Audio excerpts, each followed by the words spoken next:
Good morning, folks, and welcome to another great edition of Money Truth Moments with our very own expert, Judy Copenbarger. How are you, Judy? I am fantastic. I just came back from the Caribbean, and I'll tell you, there's nothing like a little rest, a little sunshine, a little vitamin D to get you going. I feel rebooted, refreshed, and ready to go. That's awesome. And you know what? You look very happy. You look very relaxed. And you got No a nice tan. tan. Yeah, I was going to say, you got a nice tan going. I'm a little I, jealous. I had a couple days in the sunshine. It was very nice. Beautiful water. How are you That's doing? awesome. I'm doing fantastic. I've been looking forward to our show. I've been looking forward to this episode, especially because there's quite a bit of things we're going to cover today. And I want to make sure that folks that are tuning in, if they're not following you, do so at judycopenbarger.today, folks. We're going to talk about that. It's no longer .com. It is .today, and there's a reason behind that. So stick around. Make sure you share with folks about the stream today, and make sure that you are going to start following Judy again at judycopenbarger.com. I mean, .today. I have it, right? Jeez, It's I'm so all used new. I'm doing it to too. It's all it. new. Yeah, way better. So I'm so excited. So stick around. Make sure you share this also again with your friends and your colleagues.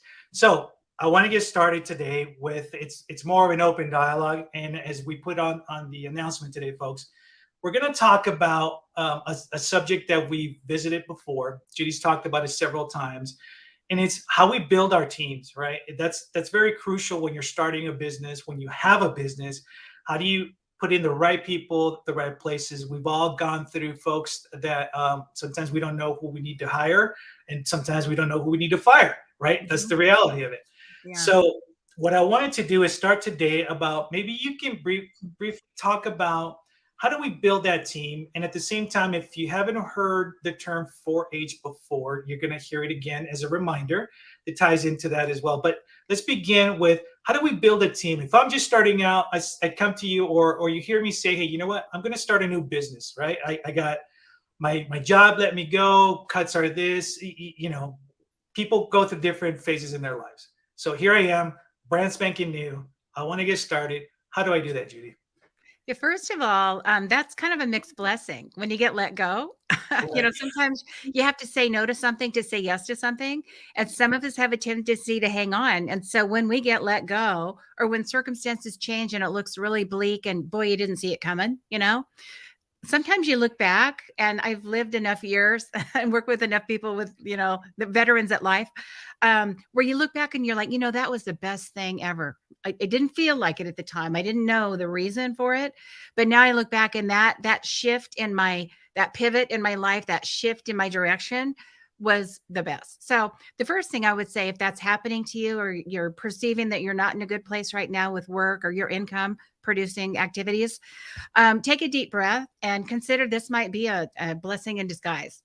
So once you get your head on right, you get your mindset the way it needs to be, then it's a matter of, okay, well, what are my options? What are my opportunities? Maybe I'll build a business. Maybe I'll partner with someone and we'll build something together. Maybe we'll do something with a family, and create some family legacy business. What can I do? It might not be a business. It might be you're going to go get another job. You go put your resume out there and do that whole thing. But if you have that entrepreneurial spirit, which I have and I love, I really appreciate that in people. And I think everybody ought to have a side hustle, by the way. 7 streams of income is ideal. But that's kind of just me. But if that's what you're thinking, you really can't do it alone. It seems like, maybe you're good at art. You can sell your art. You can go so far, but you can't scale. Whether you're building widgets, whether you're providing a service, you're going to need people. You're going to need a team. And there's a whole episode or two on how to pull the right team together. And I'll touch on it now, but you've got to have a deep bench. You've got to have the people that can support you in the 3 areas of business. And one is promotion, like the development side. Like, how do you get clients? How do you get customers? How do you get the word out? Right. And that might be website, that might be a sales team, whatever it is that you need to do to develop so people know you're there. That's one area. Maybe you can do that. Maybe that's your expertise. But if it's not, you need to have your team. The second thing is operations. That's how are we going to provide what we're doing? How do we get the job done? How do we create the reports if we're serving a client? How do we logistically get the products to the clients? How do we produce it? If it's something we're building in the garage or something we're manufacturing, or acquiring manufacturing, that's operations, right? Who's going to handle operations? Now, again, that might be your expertise. I know how to build the widget. I know how to get that done. Then you're going to need help with the other things that you're not an expert in. And then you've got all the compliance and the legal and the rules part, accounting. Who's going to keep the books? Who's going to make sure we know what the tax structure looks like and that the taxes get paid and the expenses are handled?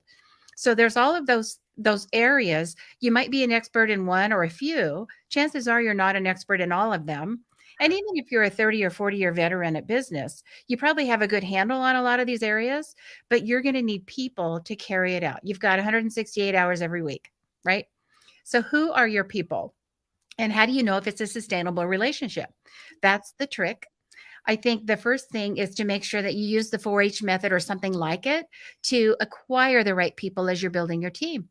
And the 4-H's are head, heart, hands, and how. So when you're looking for an alignment of the right person, whether it's an accountant or a website person or someone to help you with the sales team, training your sales team, or someone that makes sure there's quality control if you're developing something tangible, you need to have that right person. So the first thing is the head knowledge, right? If it's an accountant, they better have an accounting degree and have some experience, right? If it's a lawyer, you want to know they can do that. If it's a manufacturer, you want to know they have experience and they know what kind of product controls you need to have on developing something or scaling the manufacturing of something.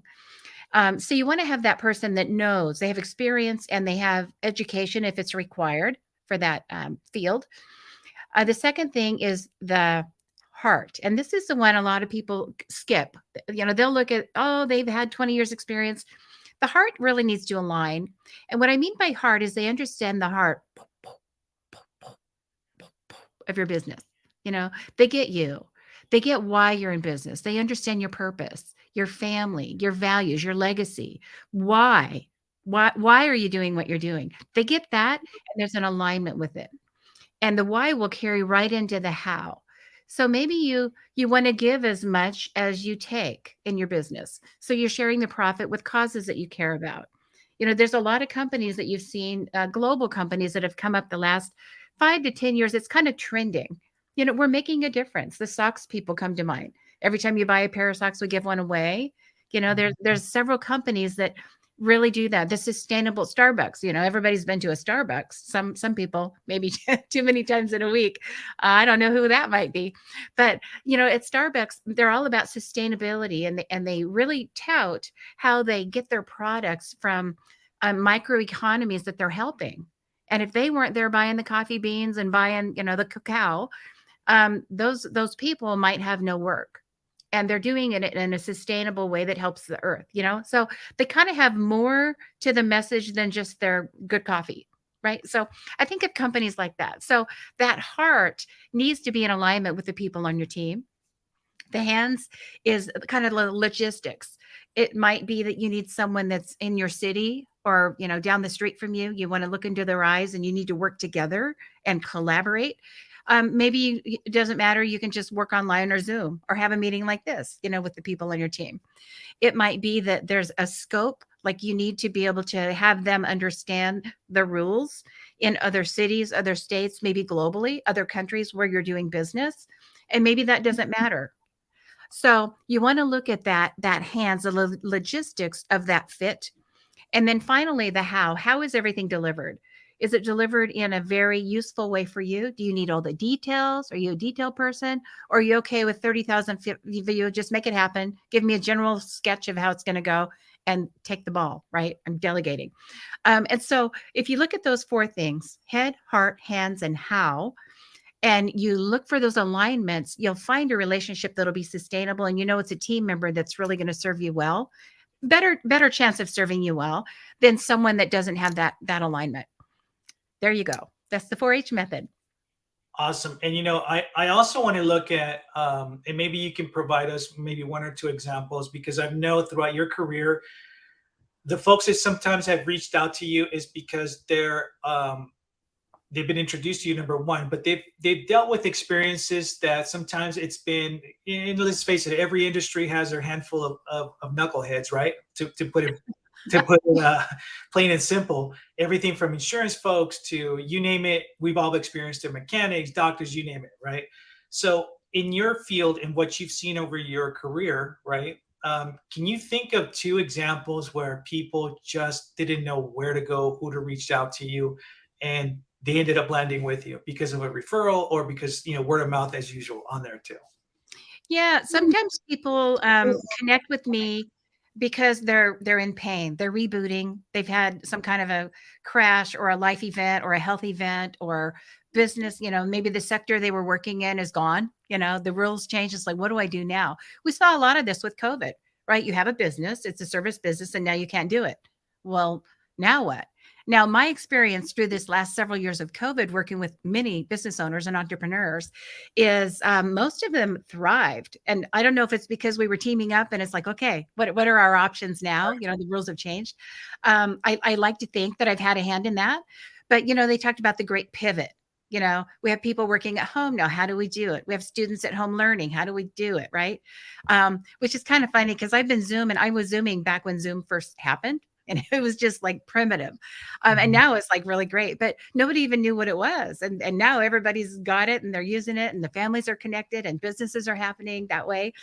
But it's really cool. But what I learned through the COVID experience is the people that were open to change and they were willing to, first of all, get their mindset on, okay, strap on these boots. Now we've got to do something different. Maybe put a little, blood, sweat, and tears into this new part or scale a different way.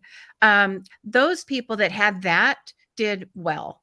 The ones that are like, woe is me, I'll just, sign up and get a check and lay here, and catch up on my Netflix, those people, I think they kind of lost a little purpose. I didn't have a lot of those in my life, honestly, but I know that happened to some people that are now recovering. But I think it's just a matter of getting your mindset and then working well. But let me give you those two examples you asked about. One of them, let's see, you wanted to know companies that were recovering or families that were recovering or rebooting. Trying to think, there's so many in so many different ways. Many of them were large scale businesses. So I'm trying to think of an example of just a couple of families. I had some that were really thinking about their legacy, thinking about, getting their life insurance in place, getting their wills in place and things like that. And so they reached out to whoever, was online or whoever had sent them an email, out of the blue with mass marketing. And I saw some things that were really borderline upsetting. Just, there are people who they get real excited about development and about sales and about getting, income in, but they'll maybe not back up what they're selling with the expertise. So to give them the benefit of the doubt, they didn't know better, these salespeople. Worst case, they did know better and they were taking advantage. They were predatory. And I think that happens too. And so anytime you're on the other side of a transaction with someone, whether they're a realtor, a lawyer, an insurance salesman, a broker dealer, someone selling you an annuity or some insurance product or stock, gold's a great example. Every day I get gold and silver ads and I see them on TV all the time. I'm thinking, okay, if it's such a good deal, why are they selling? Why are they not buying and holding? Right. So there's something about it that it doesn't mean it's bad and you shouldn't be investigating those things. But there's this built-in conflict of interest that can happen. And I see it a lot in the financial industry, others as well. But the financial industry is full of it, where, if there's a product you need or a policy you need or some kind of a financial, service that you need, how someone on the other side of the transaction can take advantage because there is a commission to be made or there's some advantage to them. At the bank, I see it all the time. There's incentives. There's enticements for them to sell you something. And you walk in there with a couple of bucks in your pocket, they're going to have you within an hour see 5 people in suits to see what they can sell you next, and you get tackled in the lobby. And I just think that's a little bit, predatory. And so I think if you know that's going to happen and you're just aware there might be a conflict, of course they're experts and they want to help me, but maybe their whole persona is not really about helping me. It's about helping them. And if I get some help in the meantime, that's a good thing. But sometimes it's even worse where what they're selling me is not good for me, but they need to make the sale. Um, and I just hate to paint the whole industry with that brush because there's a lot of good people in the Right. financial industry, but it happens. And a Mhm. lot of times when people come to me and we're meeting and they're kind of, checking out, they share these stories of things that have happened to them where they've lost money, where they took a risk they weren't aware of. They really weren't told the downside of what they're doing. That the costs were not explained to them, the fees were not explained. Maybe they made a decision and it was a a transaction for somebody to make money on, but now there's a tax problem that was created for the client by doing that thing and they weren't aware.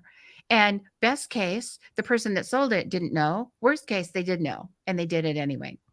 So that's a little negative, but I think it's avoidable when you just kind of educate yourself and you know the questions to ask and the things to look for. And I think, the rule of thumb here is the stuff that our grandmas and grandpas told us and our parents told us when we were little. If it looks too good to be true, probably is, That's right? true. Yeah. Doesn't mean there's not great opportunities. But if anybody in the financial industry comes at you with, you got to do it right now, it's grand floor opportunity, get it done, right? You're going to lose this chance. If you have any of that sense of urgency coming from the other side, run the other way, right? There's never anything you need to do that in a hurry financially, ever, ever. I promise, right? Seems Right. like it, but you never have to hurry to make a financial decision. Always run it by another pair of eyes. Make sure you have that head, heart, hands, how relationship with the person who's helping you. It's always good to have an oversight team or a family member or someone in business that you trust that can look over what you're thinking of doing and make sure, to ask all the right questions, poke holes in the plan before Mhm. you implement. And that's what our work is all about doing. Professionally, that's what I do all day long is, collect a collaborative team, put together advice, looking through all the different ways that it might blow up on you from all the different aspects of finance before we make a recommendation to implement. Yeah. And I think I speak for our audience too, that, although some of these stories may sound a little negative, they're also great examples of difficult situations that people have gone through and overcome it. And I think that's the point of what we're trying to drive home, which actually leads me to my next little segment on here as to the Judy Copenbarger dot today, right?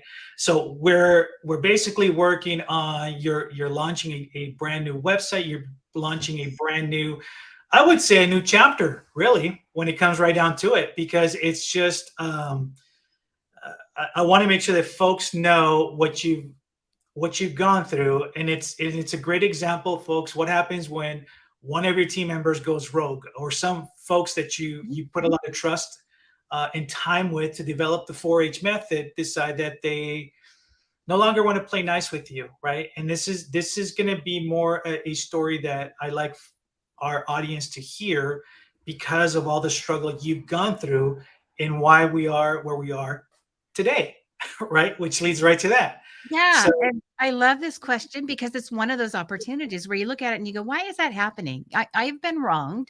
I really feel bad about that." You kind of want to go, and I'm going to get them back. That's usually not my first response. Yeah, I mean, you have that moment where that's just not right. I want to make it right, right? And then you think, what is the cost to me? It's kind of like the biblical forgiveness.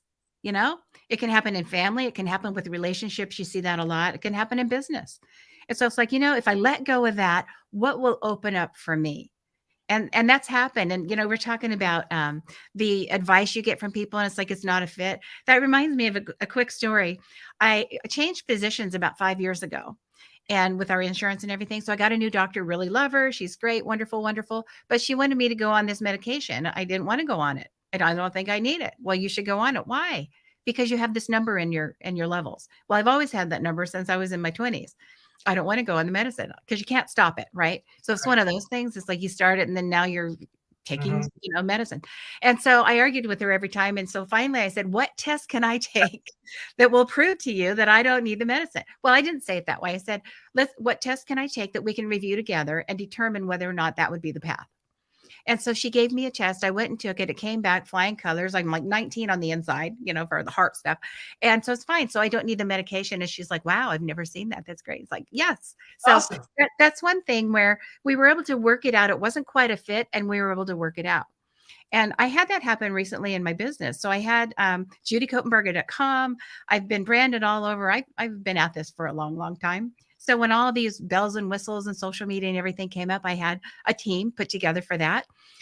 We were not quite aligned. I discovered, within a year or two, and it's like, I just couldn't get that alignment, couldn't get the alignment. And so ultimately what happened is everything in my name is gone. It's being held captive for ransom. And it's like, you're kidding. That's my name. It's not my brand. It's me, so everything in my name just kind of disappeared. And so using the 4-H method now, we have rebuilt everything. And it's one of those things where, well, that was like a lot of time, money, effort down the drain, but really is it? Because now we're new and improved, different, more, better, different, all of that with JudyCopenbarger.today. And we have some other things coming out that I'm going to be excited to roll out the next few months. But those things happen. And so you can kind of take the high road and say, well, it happened. I wish it hadn't. But now I can move forward with all new everything. It's kind of like when you clean out your closet. You can take a couple of boxes out, put them back, or you can take everything out of the whole closet, vacuum it, maybe paint it, freshen it all up, and then put purposeful things back in it. I feel like that's what we're doing with my whole company, with my whole legacy work, right? We're putting it out with a new attitude, a new fresh coat of paint. Everything's in its place. We have the right people doing the right things to make it very usable. And because this is legacy for me, I want it to be accessible information to change the lives of people that are looking for these answers. Mhm. And so that's what we have now, and it's coming your way. We've got some things rolling out in July, more later in the summer. But JudyCopenbarger.today is now the new spot to find all of the archives of good stuff.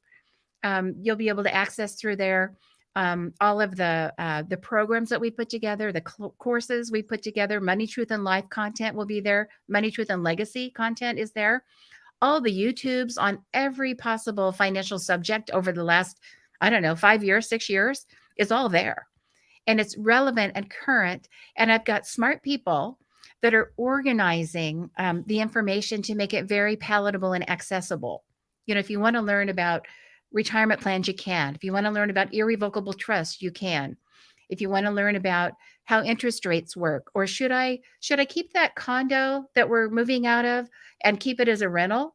Or should we go ahead and sell it and do something different? What about a 1031 exchange? All of those things that you're thinking about doing in your life and having recommended to you, you can learn about before you go pull the trigger and make a mistake. Learn from other people's mistakes, right? Why not? Anyway, I'm so excited. That's all going to be available and accessible through JudyCopenbarger.today very soon. If it's not up already, it's coming. And so it'll be right there and available for you. I think what I love about the situation, it's horrible that you went through it. I'm sure that there's a lot of business owners that can relate to that.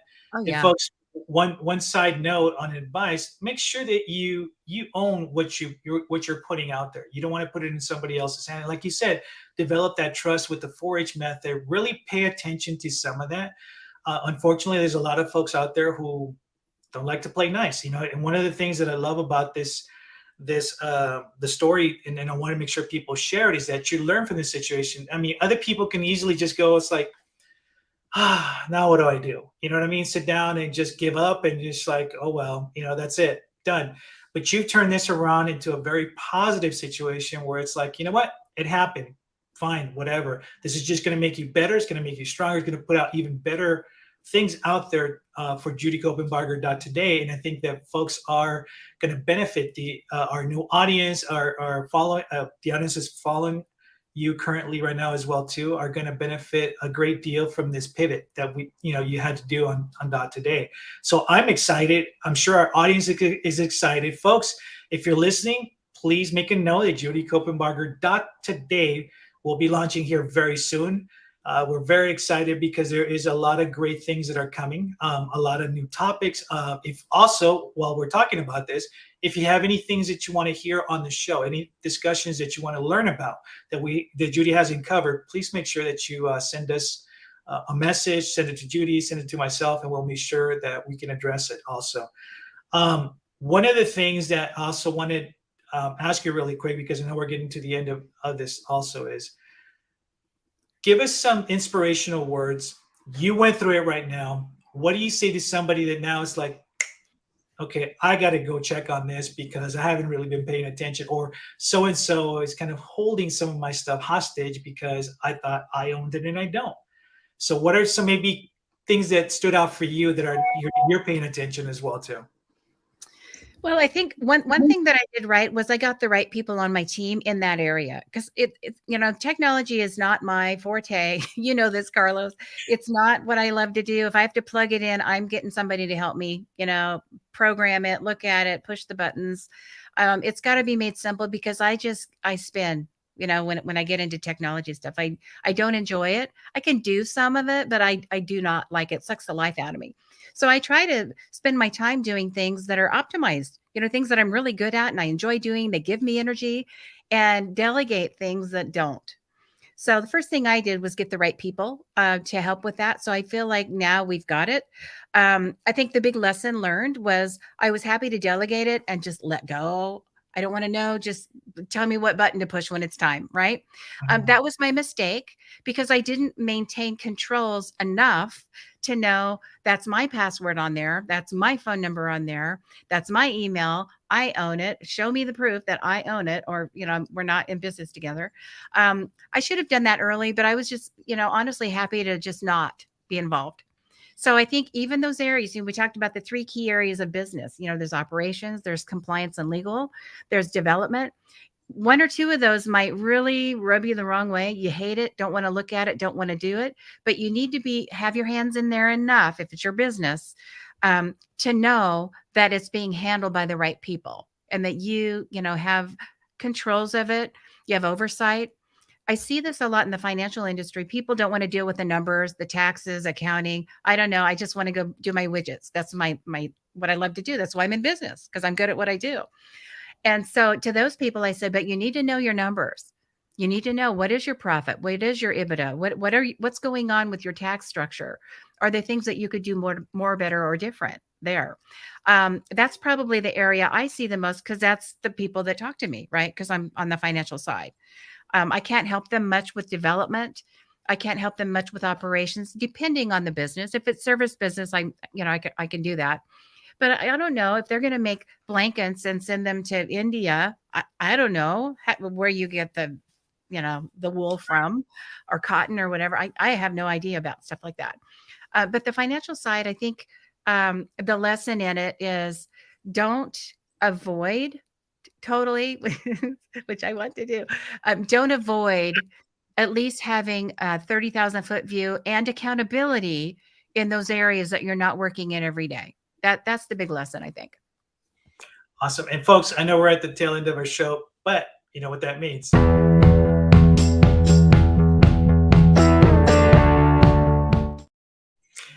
We have a money truth challenge, I'm hoping, right? As always. Yep. Here's your challenge. We were just talking about the three areas of business. If you're in business, or you're working somewhere that is a business, now it might not relate to you if you're a teacher, firefighter, something like that. But if there's some kind of a business operation that needs to happen, take a look at what you can contribute as an employee. And if it's your business, take a look at those three areas. And where can you make the most difference? Where's the gap for you? Is it operations? Is it how you do your business, how you develop the service and deliver the product, or deliver that deliverable to you? Is it in the legal and compliance area, accounting? Do you have the right people? Are you frustrated every time it's time to look at numbers or get numbers, or you feel like the accountants aren't really serving you well? The lawyers really aren't, giving you the service you need? Look at that. And if it's development, that's what I'm working on, right? The development side, the websites, getting the word out. People are looking for what I have. How will they find me? How do you answer those questions? So of those three areas, where's the biggest gap? Where can you get the most bang for your buck by investing some energy into that area, that's your challenge. Identify that and then take a step to make it happen. All right, folks, you heard the challenge. Make sure you share with us some of your thoughts, and make sure, again, if you have any additional questions, whether it's the challenge or not, please reach out to us, and we'll be more than happy to address that as well too. One of the things that before we leave is I want to thank you for touching also on communication. I think when you're talking about communication with your team, that's crucial for any company or any business to succeed. Period. Any last parting words, Judy? No, that's a good one. I just say make it a great week. I just came off of this restful week. I think when you take time to rest, if you're just always go, go, go, go, go, if that's you, take a little time to rest, go smell the roses, take off your shoes, walk on the grass, watch a sunset, do something this week that just kind of centers you. Plant a tree, whatever it is, do something this week that centers you. I think that would be great advice for the week. All right, awesome, folks. Remember, we're here every Tuesday morning at 8 a.m. and on Thursday is the replay at 8 p.m. And make note of it. It is no longer .com. It is judycopenbarger.today. Until next week, take care, Judy. Thank you. Have a blessed week. Bye-bye.